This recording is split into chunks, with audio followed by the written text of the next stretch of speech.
Naman ka maulanon nga adlaw sa tanan, may ara na kita sudan nga naka-prepare sa aton panyapunon karon kag tapos naman kita kapanyaga. So ang aton i-prepare subong ang aton nga palamahawon.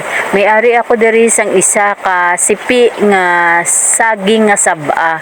Amo ni siya ang aton nga himuon nga kumbo nga creamy. Need ni siya naton gulot-guloton, pwede man ta isa-isa ka bilog nga saging nga saba, 3 ka tunga or 4 ka tunga, depende sa inyo kung gusto nyo nga manipis or medyo madamol.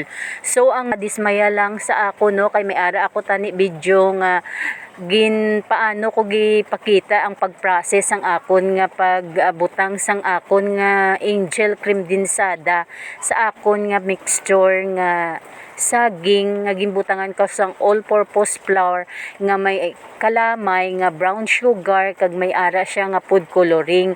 Naka-mix gid didto kang nakapakita ko gidto sa akon nga video ang akon nga process kung paano ko inaginhimo. But sad to say no, na-delete ko gid ini maski ano ko ka-restore sang video, hindi ko na gid siya nakita, hindi ko na gid siya na-locate. Kasayang lang gid amo patutan ang pinaka-importante sa tanan kung paano ko napakita ang pag-mixture sang akon nga all-purpose flour sang akon nga angel cream dinsada, nga ang inyo nga kumbo nga lutuon no. Sa another version naman siya nga medyo creamy ni siya.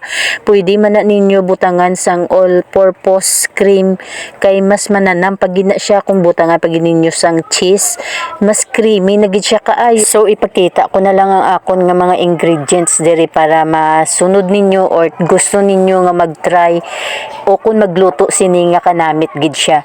So nag-prepare ako sa akon nga kalaha nga ginpainit ko na sa akon nga lulutuan kag ginbutang ko ng akon nga mantika.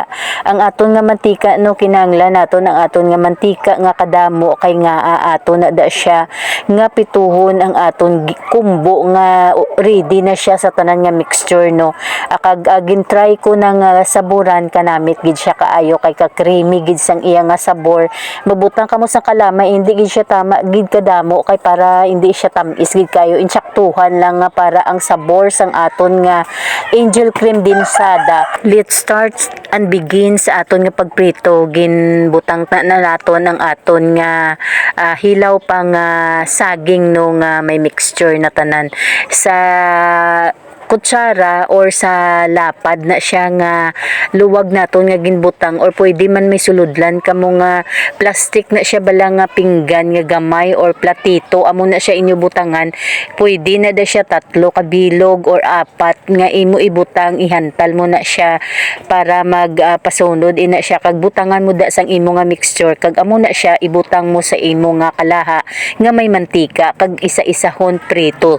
Nasa medium heat lang ang aton nga kalayo, hindi ta na siya pagpatamaan sang dako nga kalayo kay nga ang aton nga saging sa sulod hindi siya maluto nang diretso sa batok nga pagkaon naton hilaw sa sulod. So kinahanglan ang aton ananay ang aton nga kalayo kay para ang pagluto sang aton nga saging sa sulod insaktuhan na siya kag ang i-check naton kung medyo golden brown na siya, luto na siya, ibalhin na naman naton sa piyak naman kag hulaton na naton nga magluto ini siya kag golden brown na siya ang pihak kag pwede na ina siya naton makuha. So ari na siya, luto na ang isa naton nga ginbutang no kag kuhaon naton ini kag ibutang naton sa aton nga suludlan kag aton ini pabugnawon. So kanamit man gani kis magkaon sang kumbo no nga bago init la siya pagbakit bala naton kag medyo daw crunchy sa kag medyo daw ginpa dark pag naton ang iya nga color no. Hindi gid siya tama gid nga kabatok pero daw medyo daw kanami siya bala kaunon nga medyo pagkaon mo bala hagpok sa kay ang kumbo kanamit na kaunon kung bag-o gina siya luto or aton lang siya pabugnawon gamay kag aton na siya kaunon no ang daw maganahan ta sina magkaon. So ako na namian ko sini magkaon sang kumbo no. Basta ako lang maghimo bala kay nahanglan gini naton siya nga lutuon ni saya sa sulod nga may ara man kisa nga ang kumbo no. Sa sagwa luto siya lang taon sa sulod gali hilaw. First time ko magluto nga ginbutangan ko sang angel cream dinsada kag namit pagid ini siya kung butangan sang all purpose cream kag cheese mas manamit pagid siya kay nga sa cream densada pala nga daan. Kung imo tilawan kag itry nyo niluto, makahambal gid kamo namit gid siya tuod kay may sabor ang kumbo nga imo giluto kaysa sa mga commercial blang nga ginabiligya nga natural lang. Ini siya malalasahan mo gid or masaburan mo gid ang cream densada. So naluto na naton tanan ang aton nga kumbo. Again, thank you for watching. Bye-bye.